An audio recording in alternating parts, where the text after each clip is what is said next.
এ দেখছেন ইতিমধ্যেই তাওয়াং ওয়ার মেমোরিয়ালে পৌঁছে গিয়েছি।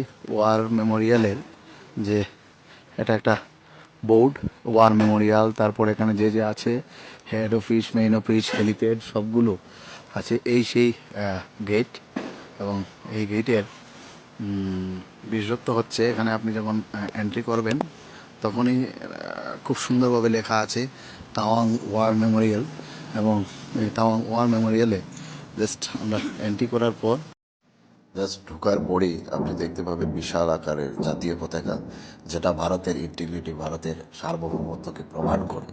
আর এই ওয়ার মেমোরিয়ালের বিভিন্ন জায়গা যখনই আপনি ঘুরে দেখতে যাবেন, দেখবেন যে এত পরিষ্কারভাবে, সুন্দর পরিচ্ছন্নভাবে রাখা হয়েছে। তাছাড়া এখানকার যে সিস্টেম আমাদের দেশের সৈনিকরা তৈরি করে রেখেছে, এত সুন্দর, এত শৃঙ্খলাবদ্ধ, প্রতিদিন কত মানুষ আসে, কিন্তু এখানকার পরিচ্ছন্নতা এবং এখানকার সৌন্দর্যে কোনো ধরনের ঘাটতি নেই। এরা একমাত্র যারা সৈনিকরা আছেন ওনারাই এই ধরনের কৃতিত্ব দেখাতে পারেন। এটা কত ডিসিপ্লিন দেশের এবং তাদের নিজের জীবনে, এটা এখানকার তারই প্রমাণ। তারপর যখন আমরা ওয়ার মেমোরিয়ালের ঠিক যেখানে শহীদদের নাম লেখা আছে সেই জায়গাগুলোতে সিঁড়ি দিয়ে একে একে উঠতে যাচ্ছিলাম, এখানকার সেই দৃশ্য এবং নীরবতা এত বেশি আমাদেরকে মুগ্ধ করেছিল সেই সময়। এখানে দেখুন বুদ্ধিস্ট ধর্মাবলম্বীদের যে প্রে উইল, সেই উইলগুলো রাখা হয়েছে তার ঠিক পাশেই এখানে বিস্তৃতভাবে রাখা হয়েছে শহীদদের নাম। ইন্দো চায়না ওয়ারের সময় যারা দেশের ইন্টিগ্রিটির জন্য, দেশের ভূখণ্ডের জন্য লড়াই করেছিল, সংগ্রাম করেছিল, একটা বিশাল ইতিহাস এই অরুণাচল প্রদেশের। এখানে প্রতিনিয়ত চীন এখানে আগ্রাসন করতে চাইছে সেই 1962 থেকে। এখানে ভারতবর্ষের বীর সৈনিকরা তাদের সর্বোচ্চ বলিদান দিয়ে যাচ্ছে এবং তাদেরকে স্মরণ করার জন্য, সেই সব আনসার হিরোদের স্মরণ করার জন্য এখানে প্রত্যেকের নাম লিপিবদ্ধ করে রাখা হয়েছে। এবং আপনি আসলে, আমরা যখন যাই সেখানে সেই নামগুলো দেখতে পারি এবং আমাদের সেই রিয়েল হিরোদেরকে আমরা স্মরণ করতে পারি।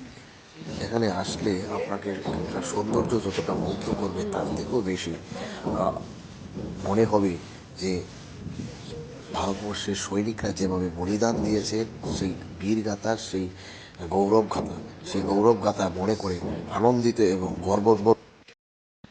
বন্ধুরা, এই ওয়ার মেমোরিয়াল ঘুরে দেখা প্রায় আমাদের শেষ। এখানে আসার পর সত্যি যা দেখছি, এই লেখাগুলো সেখানে সব শহীদের রয়ে গেছে। এখানে যিনি আছেন যোগেন্দ্র সিং, যার মূর্তি এখানে তৈরি করা হচ্ছে, এবং ওনার মূর্তি এখানে তৈরি করছে শহীদ যোগেন্দ্র সিংয়ের। এবং প্রত্যেকজন এই যে যা দেখছে, এই যে নামগুলো যার উপর আমি হাত রাখছি, ওনারা আমার দেশের মৃত্তিকাকে, দেশের মাটিকে বৈদেশিক শত্রুর হাত থেকে বাঁচানোর জন্য ওনারা জীবন বলিদান দিয়েছেন, দেশের মানুষের সুরক্ষার জন্য, দেশের ভূখণ্ডের সুরক্ষার জন্য। এখানে আসার পর সত্যি শরীর শিহরণ দিয়ে উঠছে যে এই সকল আনসান হিরোদের, যাদব, সিং থেকে শুরু করে দেখুন নাথ, বাহার, চন্দন, রায়, না আছে কোনো ধর্ম, না আছে কোনো, তাদের একটাই। দেখুন এখানে আরেকজন নাথ, রাম সিং, যতগুলো পড়ছি আমি, জাস্ট তারা দেশের জন্য প্রাণ দিয়েছেন।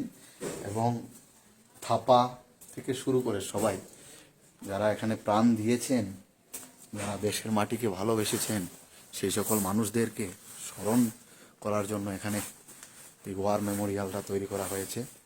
এবং এখানে যে দেখছেন মিলিটারি, এখানে 2420 জন